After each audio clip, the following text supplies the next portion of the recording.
Here's the problem with teleportation. Assuming a device could be invented which would identify the quantum state of matter of an individual in one location and transmit that pattern to a distant location for reassembly, you would not have actually transported the individual.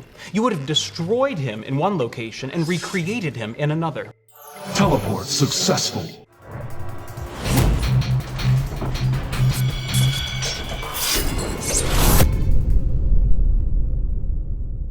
Greetings, ladies and gentlemen, I am SocioPsycho and this is Mob Reviews, and today we're going to take a look at 100 Ways by Sunlight Games. This is a puzzler with a slash feel of mini-golf, but how well does it handle? And that's what we'll look into today. And we'll begin in the options menu.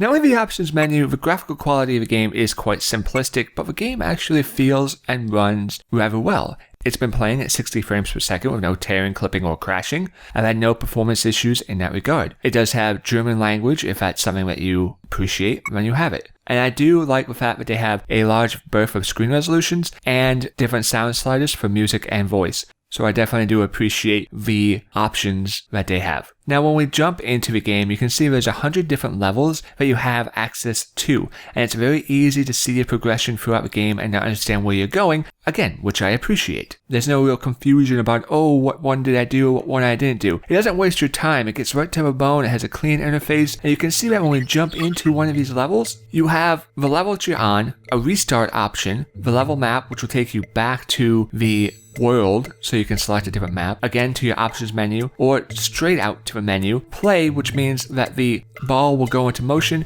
and your inventory. Now the UI, as you can see, is very sleek, very easy, and no problems at all. And when we open up the inventory, you do have the different mechanical layouts that you are able to use per map. Now different maps will have different layouts for different difficulties, and the way that you complete the mission is by getting your ball to the flag. Now in some missions there are little gold rings that kind of look like Cheerios, and those missions always make me hungry because I'm like, ooh, Cheerios.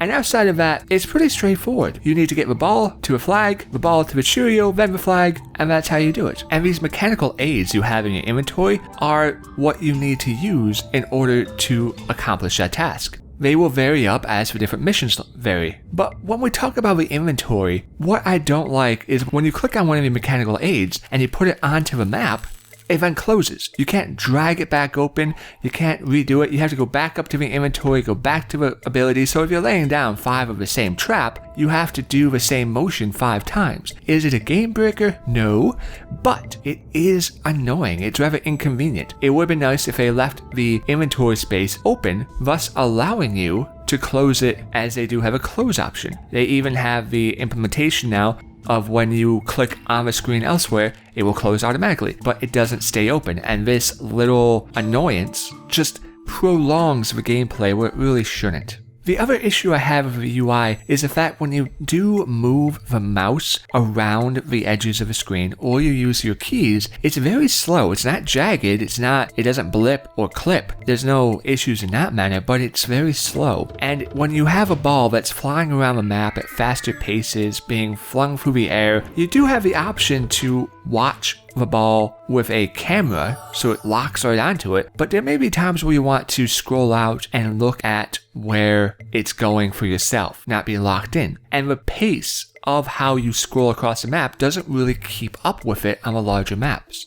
Is it game breaking? No. But it is another aspect which is slightly annoying, as well as the fact that when you scroll out with a mouse, and when you want to scroll in, yes, it does scroll in nicely, but if my mouse is on the left side and I want to scroll in where my mouse is, I'm not able to do that. There's no real quick and easy access to manipulate the map to where you need to go right now. And while it's not a huge deal, it is a little inconvenient because it's about following the ball. So if you have a large map and you're really trying to find and plan and strategically understand where every single one of your mechanical aids need to go, it does slow you out a little bit. And while I bring this up, it's not to the fact that it is a detriment to the game, but it is something I would like to see fixed. It's something that I would like some easier access of speed or control, whether it be a scroll rate increase bar slider in the options menu. These are simple things that won't be that hard to implement and will make a huge difference in the performance of the game, allowing the player to really make the experience of how they view the world that much easier and that much fairer. But when we get to the gameplay is rather simplistic. As I said earlier, it plays like a slash in between a puzzle game and mini golf. It has a good soundtrack. It's not amazing, it's not going to win any awards, but it's not exactly elevator music, but it's not degrading. It fits the theme of sort of innocence, I want to say, and it really works for the atmosphere they have. And this doesn't make you feel rushed, it doesn't make you upset, it really does try to relax you. And this ties into the fact that the game, the puzzles themselves, is more of a beginner to advanced style. Now, out of 100 levels, I only had problems with 2. One was probably because I was dead tired. It was about 1 o'clock in the afternoon. But the second one, I was just staring at it and for the life of me could not figure it out. Just like if you look at a picture and someone says, look at this, it's a bird. And you're like, all I see is an ink blot. I don't understand your bird. But it doesn't say, ha ha ha, you're a moron, you can't do this, you're worthless. It says, come on, you can figure it out. I know you can. And while there isn't a hint system in the game, it doesn't berate you for not being able to figure something out. You come back later and you're like, oh, there it is. I see the bird now.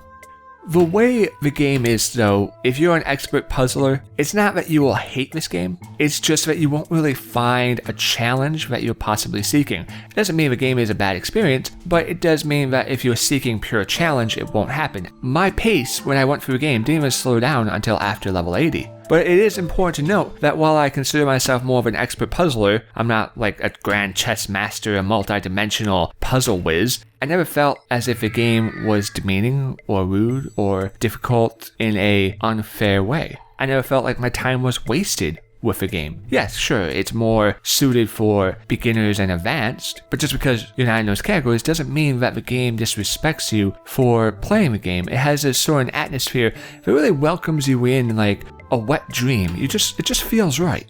The levels and the concepts upon how you beat the levels do grow larger, and they do require further deliberation in placing your mechanical aids in the exact right places. Now, this is an issue upon the repetitiveness of some maps if you do end up having problems. When we talk about a tower defense game, you have a times toggler, which increases the speed of the game.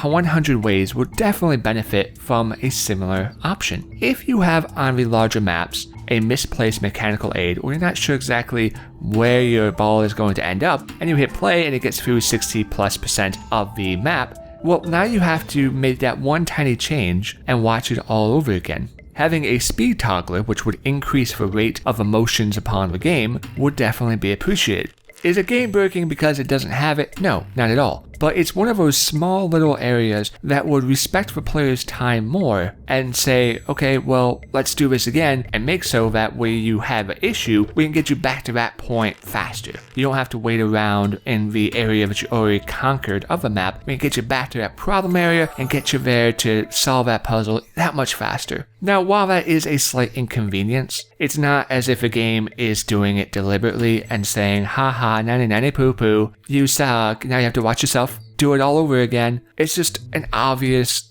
developmental shortcoming, not a embedded game disfigurement that is meant to hurt the player. So at the end of the day, the concept of the game is very simple. Get the ball to the goal and possibly pick up a few Cheerios along the way. And what is very important to note is that the game does not waste your time. It does not waste your time. If you have the enjoyment for puzzlers, this one appreciates that you've taken the time to play theirs. It's a simple little puzzle game with decent music, not exactly elevator music, but not exactly high intense power. It fits. It's like innocence in a way, and it really helps just make the player feel as if, okay, well, we can do this, we can keep going, it's not a big deal. Is the game perfect? No, it's not. It has some issues, and a lot of these issues aren't debilitating at all to the game because they can be fixed in patches, and I hope that they do get fixed. Maybe not everything, but at least some things. So at the end of the day, after beating this game, after playing all the levels, and while I personally was not challenged by it,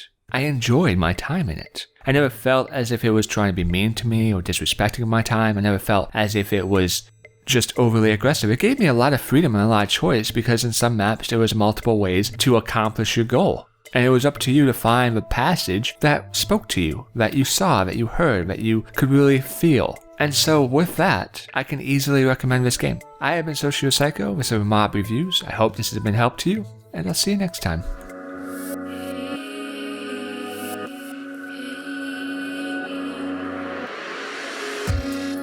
We are here and forever gone. No, but we can't change what we know.